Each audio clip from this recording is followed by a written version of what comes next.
budding medical students. My name is Gary Horn. I'm currently in Romania by a lake and my little camper van is just over there.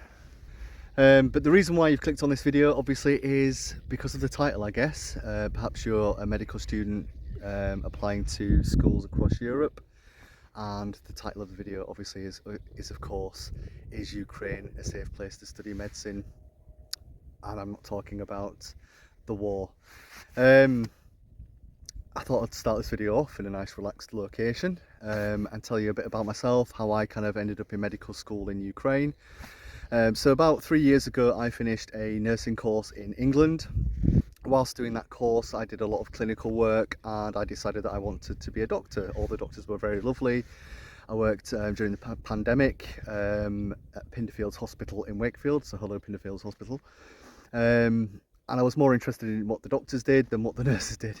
And the doctors were great, they kind of showed me lots of different things. But unfortunately in England, at the end of the pandemic, I applied to a few local medical schools. I think it was York, Sheffield, Bradford, that kind of area. I was living in Castleford at the time.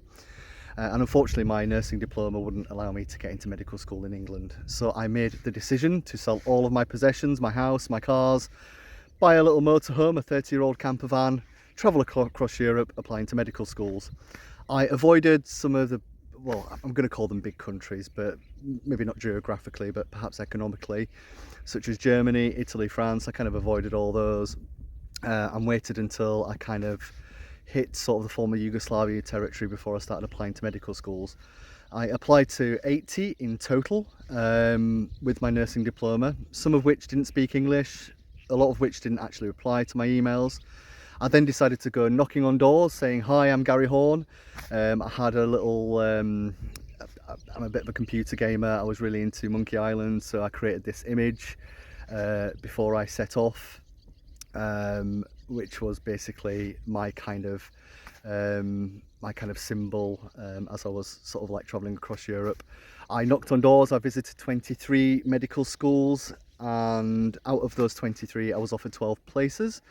I was actually going to accept a place here in Romania actually, at Cluj-Napoca, and I decided that I had a few months before my enrolment. I thought, you know what, I'll pop over to Ukraine, visit Moldova, do a bit more travelling before I start medical school. And when I visited Ukraine, I was just taken aback by the people. The culture just seemed completely different to what I was used to, obviously being an ex-Soviet country. And I just thought, wow, this is a really cool place. I just really like the place. I like the people. So I decided, why not try to apply to medical schools in Ukraine. I was offered a place on a frontline city. I won't give the name because there are active court cases at the minute. I passed the entrance exam, I was offered a place. I thought, this is fantastic. So finally I achieved my dream goal of getting into medical school. I'm obviously a mature student. I spent 10 years in the pharmaceutical industry on the commercial side as a business development manager. I was business development manager of the year in the United Kingdom back in 2014 before deciding to change careers and get into sort of the clinical side when I joined nursing. So everything was great. My first year was absolutely fantastic. I received such a warm welcome. Everybody seemed to appreciate the fact that an English guy had come all the way to Ukraine to support them in some small part in the war by being a student. I thought it'd be a fantastic way to study the psychology of people during war, and I just think being a doctor, you're meant to go to places where you're needed, and I thought actually Ukraine needs doctors right now, so perhaps it's a really good fit for me. Break. I've just moved to a different part of the lake. This is going to be a very rough video. I just kind of wanted to give my story, just to let you know kind of what happened and why I'm now in Romania 2.5 years later after starting the medical course. But I think it's really important to highlight Ukraine as a culture and a people. Every year I did various montages just to celebrate my years in Ukraine, which I'll kind of post up here. I met some incredible people, made some really good friends. I really got into the Soviet style vehicles. I bought a Mosvich 412, which I fully restored. My original plan was to take that back to England. Unfortunately, circumstances didn't allow me to do that, which obviously you'll learn during this video. Which was a really good hobby. I joined the local classic car club. I went to Dnipro, went to got invited to some classic car shows. So I really felt integrated into the culture, and the people are absolutely fantastic.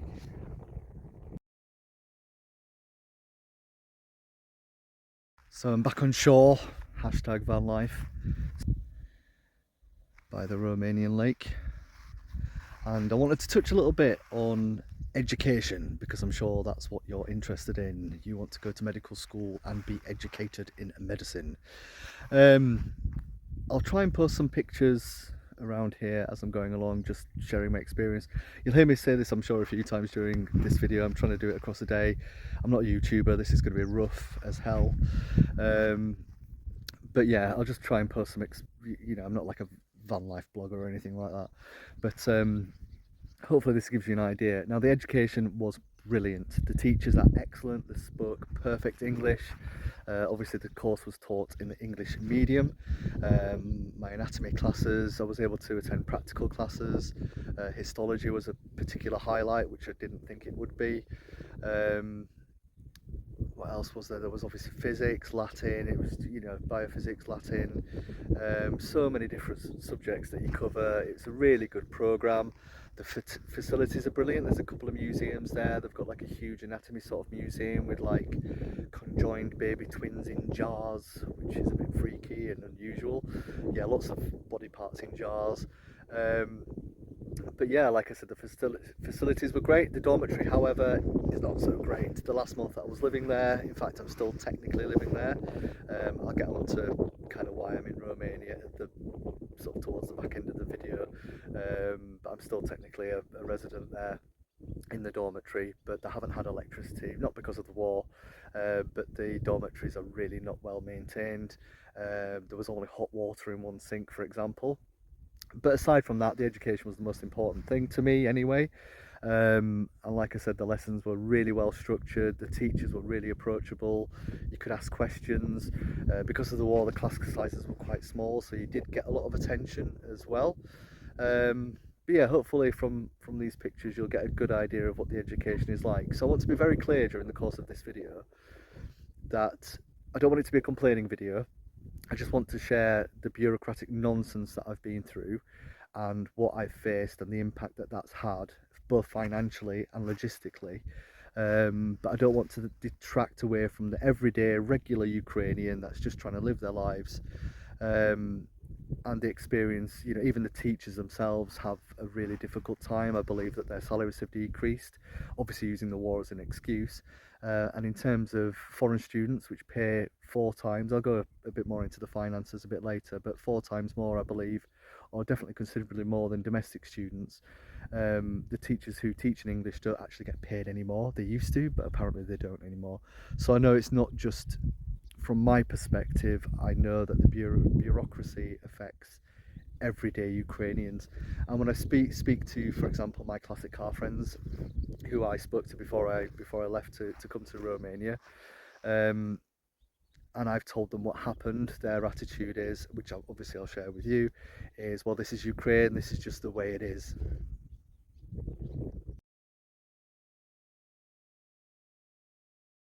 So what went wrong, I hear you ask? Well, I completed 3 full semesters. I was 2 months into my 4th semester, as mentioned, in my little education section. But at the end of the 2nd semester, I started raising questions about fees.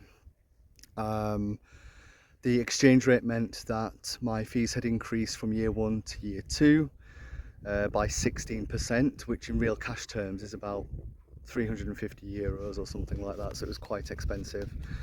I asked the Dean and the Dean's office if I could be put onto their local pricing structure and just amend my contract. They refused. I kind of said, well, look, can you legally charge in United States dollars in this country? They said that the National Bank of Ukraine allowed them to do so. So I wrote to the National Bank of Ukraine. Bureaucracy in Ukraine is very slow, so organisations can take up to 30 days they call them citizens' appeals. It's a heavily bureaucratic country. So I wrote to the National Bank of Ukraine. They replied back saying that the only legal tender in Ukraine is the hryvnia, or UAH, if you were to search for it on the internet. I then wrote again because I wanted to clarify, because they didn't answer my specific question, which is another trait of Ukrainian state institutions, unfortunately. I asked specifically, can the university charge in UAH? They said no. I then went back to the university. We had several meetings that lasted over the course of 4 months. This was November 2023, I think it was, no, sorry, 2024 when I first raised the query. This was now, I think it was February by this point, or it was January or February by this point. They then said, I kind of sent them the emails, they still refused to put me onto a different pricing, and I kind of said, well, look, I'm going to escalate to the governing body. The university told me, okay, we'll write to the Ministry of Education, which I did. Once again, that took another 30 days. The Ministry of Education wrote to me and said that they're not the governing body, it's actually the Ministry of Health that governs medical universities in Ukraine. But like I said, that took 30 days. I then wrote to the Ministry of Health. By this point, the university had made a unilateral decision that they were just going to expel me from the university. This was whilst I was actually in transit. I was leaving the country because I have an English vehicle. You can only stay for 1 year. You have to leave and come back with an English vehicle. So I was actually in transit to the Moldova border, where I was just going to pop over for a couple of days and come back into Ukraine. I got a phone call from the Dean's office just to say, you're expelled. That was it. I kind of said, well, I need something in writing. You can't just expel me. And then I just got a 1-sentence email from the Dean saying, you are expelled for academic and financial debt, which is a bit strange because I didn't have any academic debt. I think they were marking me as absent in the 4th semester because I hadn't paid, but I did try to pay at the original exchange rate, but they returned the funds to me. When I asked them about that, they said, well, you can't pay what you paid in the first year because the exchange rate automatically converts. But yeah, that's a kind of a different story. So anyway, on my way back into Ukraine from Moldova, I decided to pop into Kyiv. I visited the Ministry of Health personally, explained what had happened. I then visited the Inspector of Education, which seemed very shocked that this had happened, and they were going to follow that up. And then I returned to Zaporizhia to my dormitory.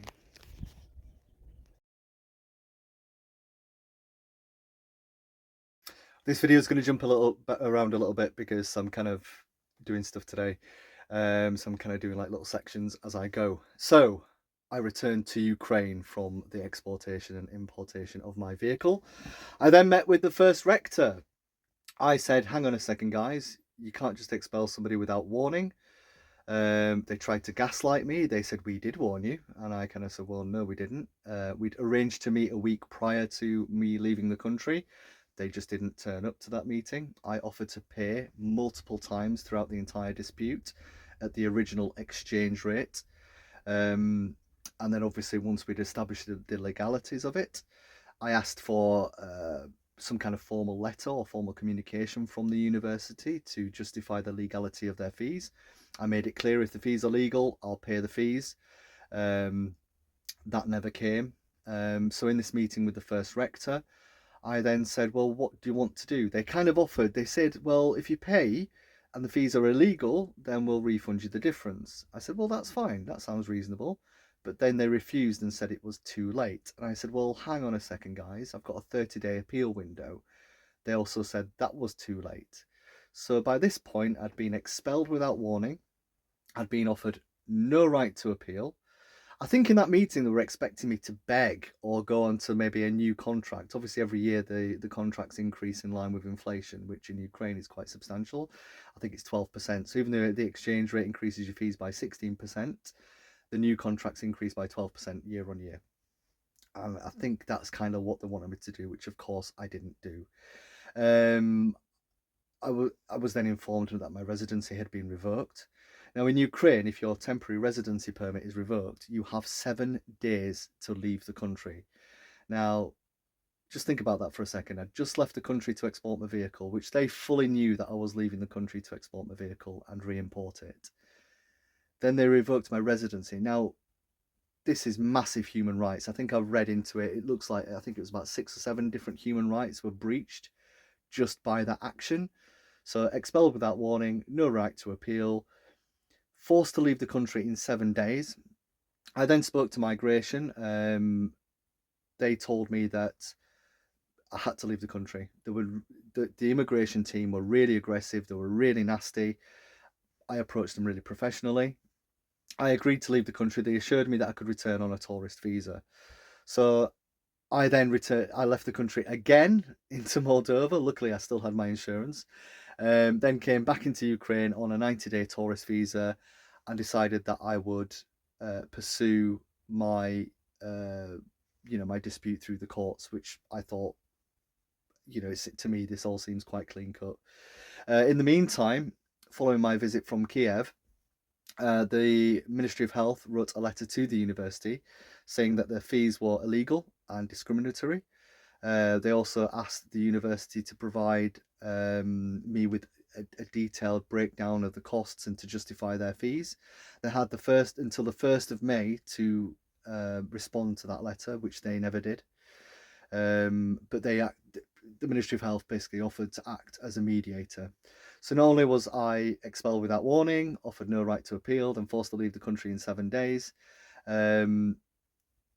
This all happened during the Ministry of Health mediation process, which to me is just shocking. So I returned to Ukraine, as mentioned, had that conversations with the rector, had to leave, come back again. And now the court cases. So fortunately, I qualified for legal aid because I'm a foreign student and I had a temporary residency permit. So technically I was a resident for a period of time. Obviously that was revoked. And because I'm living on my life savings, because I sold all my possessions to fund my education, I qualified for legal aid. So I visited the office. They were very friendly. I got appointed a lawyer. We raised a court case for illegal fees. It's probably worth mentioning, actually, because I don't know if I mentioned it before, but the reason why, because it's a frontline city and the majority of the territory is actually occupied by Russia, unfortunately my English banking doesn't work there. So I was forced to use 3 different bank accounts, paying lots of different fees to try and get my money into Ukraine. And I had to do that in a frontline city. So I had to do that in Dnipro, for example. So anywhere that's close to sort of like where the Russians have sort of invaded, my English bank accounts wouldn't work. I had to travel. In fact, for the first 3 months before I got a tax number, I won't bore you with all the details. I wasn't able to actually open a Ukrainian account until I'd kind of sorted out all the administrative stuff. So I had to drive to a non-frontline city once a month just to draw money out so I could survive, basically. So the court cases were opened. My lawyer was fairly confident we'd win because it seems clean cut, blah, blah, blah. We kind of went, this has been ongoing for a year. Now, during the court cases, the university decided to try and evict me, and they have been doing so. They've tried to evict me over the past year. They haven't been successful yet. So not only did they revoke my residency, and all the other procedural failures they've done, they're also trying to kick me out of my home where I lived for 2.5 years. They also raised a separate debt case. Now, the debt case, they successfully delayed my main case for 4 months because the judge decided that we needed to settle the debt before we could settle the legality of fees. We appealed that decision. The High Court agreed with me. And yeah, we kind of resumed the case. The final trial, the university didn't even turn up to the trial, yet somehow they won the actual case. So currently my main case for illegal fees, illegal expulsion, lack of appeal, that's all now with the High Courts. Now I'm told that this can take up to 2 years to resolve. The debt case, fortunately, has now been delayed indefinitely, but the eviction case is still ongoing. We were obviously filing motions and trying to delay that as much as possible. So that's kind of where we're at with the court cases, and that's where we are at today.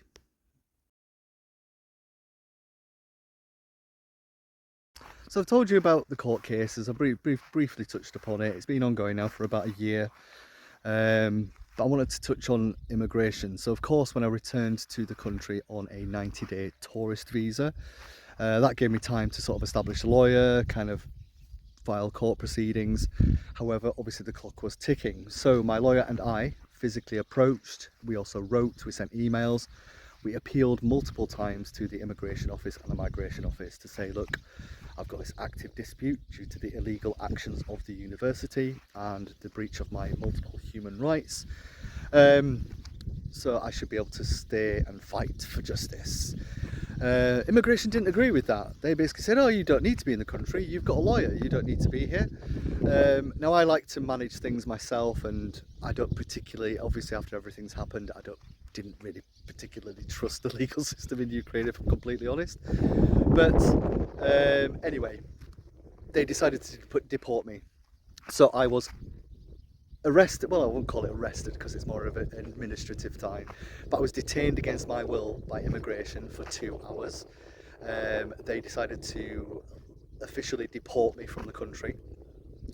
My lawyer and I obviously then took that to court. We argued that, you know, I have a right to stay to fight justice. The court agreed with that, and then I was allowed to stay for the duration of my cases. So to this day I have a court injunction allowing me to freely stay in Ukraine and leave and come back. Although that's the theory. So, medical enthusiasts, if all that wasn't enough, obviously my year for the exportation importation of this vehicle, my English camper van, has now expired. It's been a year obviously of legal battles. I decided to leave the country with my vehicle again to stay within the law. I made sure I got some more legal advice. They assured me that, in fact, I contacted Customs. I said, can I get an extension because I've got these active court cases? They said, well, you shouldn't have any problems leaving because you have this court order. So I headed to the border. So as discussed earlier in the video, I kind of touched upon the 30% discount. Now, when I first started at the university, so this is, you know, just after I'd completed my entrance exam, I didn't actually sign a contract. Now, something that is a little bit sneaky is there is a 30% discount on medical education during the war. Now, this is not something, when I approached all the medical schools in Ukraine, this is not something that they tell you. They already quote the discounted prices. So the contract is 30% higher, and I believe this is why they didn't get me to sign a contract when I first started. So the contracts are actually 30% higher than the actual fee that they quote. Now, this has got nothing to do with the actual fee structure itself, which is obviously what I was disputing, and I knew what the price of the education was. But essentially it's a 30% pay increase when the war is over. Now, if you mix that with the exchange rates, for example, and you work it all out, say you've got €1,000, 30% of 1,000, and then you add 16% on top of that. In real cash terms, it's actually a 50% increase. But like I said, that was not the nature of my dispute. The war is still ongoing, obviously, so that really had nothing to do with it. However, in January 2024, I kind of realised I hadn't signed a contract, and I asked for a copy of the contract. This was emailed to me by the Vice Dean at the time. There were 3 Vice Deans actually during my time at the university. And when I received the contract, I queried it, and that was the reason that they gave me for the higher values. Now, of course, that contract wasn't signed. However, it was signed by the Rector of the university. Now, when we went to court, the contract that the university submitted did have a signature on it. That signature was not my signature.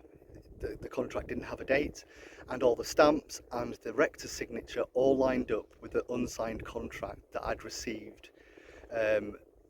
I think it was 5 or 6 months after I'd enrolled at the university. So clearly somebody had signed that contract, sent it to the governing bodies or sent it to court, completely legitimising their position. And obviously at some point in this video I probably will talk about the migration issues that I've had. I think they just assumed that I would have left the country and that wouldn't matter. So to legitimise their position, they obviously forged my contract, which I then subsequently reported to the police. Well, I'm sorry that this video lasted so long, or has lasted so long, but I thought I'd close with, so where am I at now? So I was expelled without warning, without right to appeal. I was forced to leave the country in 7 days during a Ministry of Health-led mediation process. My signature was forged on a contract. Before I left Ukraine, I visited the police and asked for an update. I was told, because it's forgery, I'm not classed as a victim, I'm classed as a witness. I did provide handwriting samples, so hopefully when they come back my status will change and the police will talk to me. However, they've ignored my communications for the past 3 weeks. I've now been refused re-entry into Ukraine from the Ukrainian border after being forced to leave again because of my exportation of my vehicle, and people have tried to evict me from my home. So is it safe to stay in Ukraine and study medicine? If you keep your mouth shut and you just pay the fees, I mean, this is all because I simply asked the question, and that was, are your fees legal? And can I pay in your local currency? To which the response, I don't think I actually mentioned this actually, the initial response was, well, you're a foreigner. When I told them that's discrimination, they told me that that isn't discrimination. So yeah, it's a bit of a tricky one really, because I love the people, I love the place. I've really actually enjoyed my time in Ukraine over the past 2.5 years. But after a years long battle, I could apply to other medical schools in Ukraine.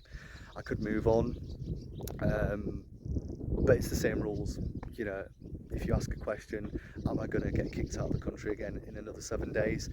And it's the same bureaucracy. So it's really put me off Ukraine completely. As mentioned, I've been fighting this battle now for a year. There's no end in sight. It's going to take 2 years for the High Court to make its decision.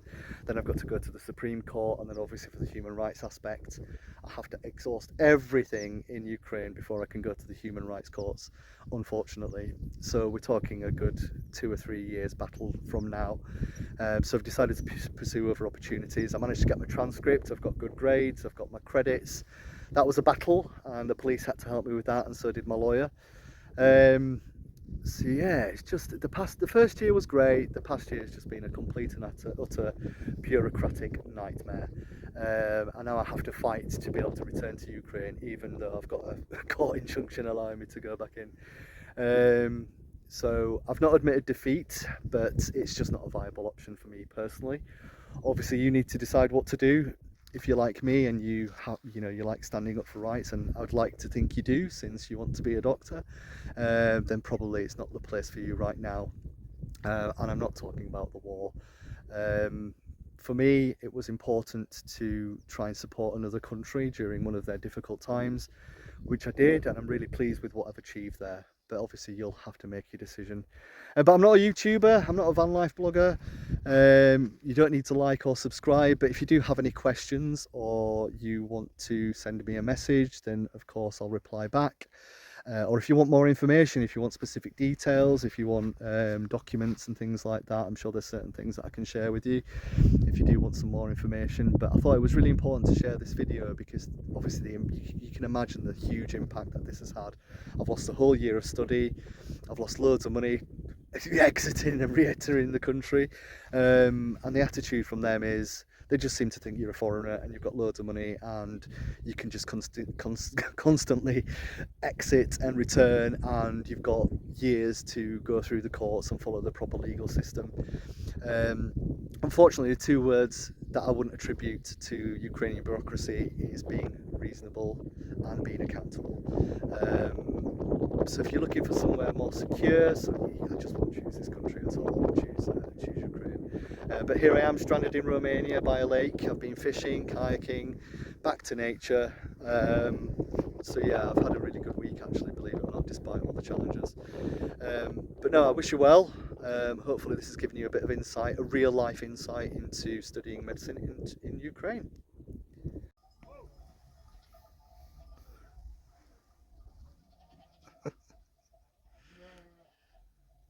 I'm surrounded by sheep again.